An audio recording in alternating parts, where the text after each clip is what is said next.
Someone around you smiles when you walk into the room. They celebrate you out loud.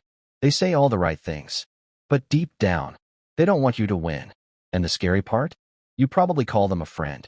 Because jealousy doesn't always look like hate.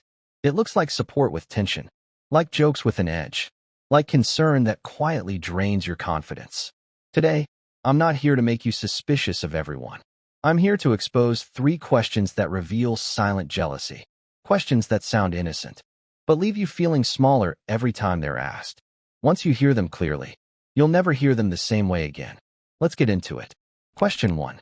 So, how did you even pull that off? On the surface, it sounds curious, supportive even, but listen closely. A genuine friend asks because they want to learn. A jealous one asks because they don't believe you deserved it. Notice what's missing. There's no "I'm proud of you." No "teach me how." Instead, there's a pause, a slight smile, an eyebrow that says something doesn't add up. They're not asking about your process. They're hunting for a loophole. Luck, connections, timing, anything that makes your success feel accidental. And here's the tell. When you talk about hard work, they go quiet. When you mention struggle, they suddenly engage. But the moment you say, "I got lucky," they relax. Because luck means it wasn't really you. Jealousy hates one thing more than your success: the idea that you earned it. So if someone keeps asking how you even managed to succeed, understand this. They're not inspired. They're unsettled. Question 2. Don't you think you're doing too much? This one is dangerous because it wears the mask of care. It pretends to worry about your balance, your peace, your mental health. But let's be honest. Nobody asks this when you're wasting your potential. Nobody asks this when you're stuck. Nobody asks this when you're average. They ask it when you start changing. When your schedule shifts, when your priorities harden, when your goals demand sacrifice.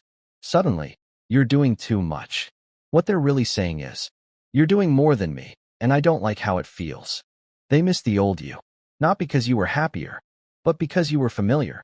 The old you didn't challenge them, didn't make them reflect, didn't rise. A real friend might say, "Rest when you need to." A jealous one says, "Why don't you slow down?" Because they want you comfortable, not fulfilled. Predictable, not powerful. Available, not ascending.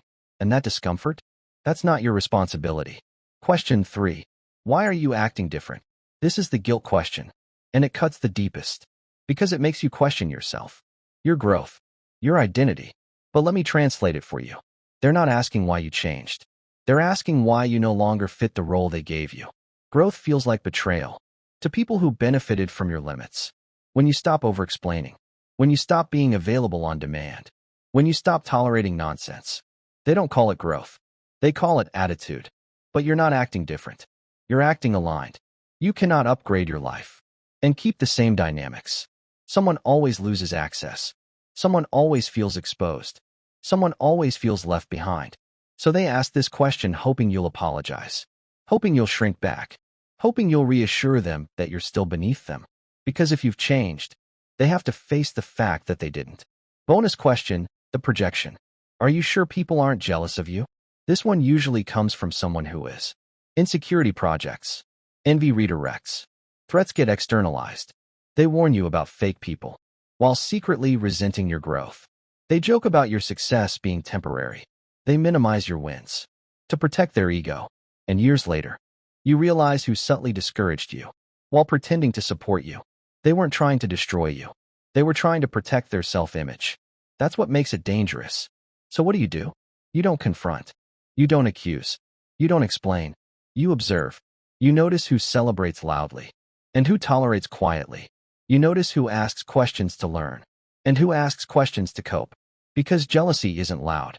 It's repetitive. It's subtle. It's passive. Jealous friends don't want your downfall. They want your stagnation. Close enough to compare. Far enough to not outshine. So protect your momentum. Protect your confidence. Protect your silence. You don't need approval from people who benefited from your limits. Outgrowing people isn't betrayal. It's evidence.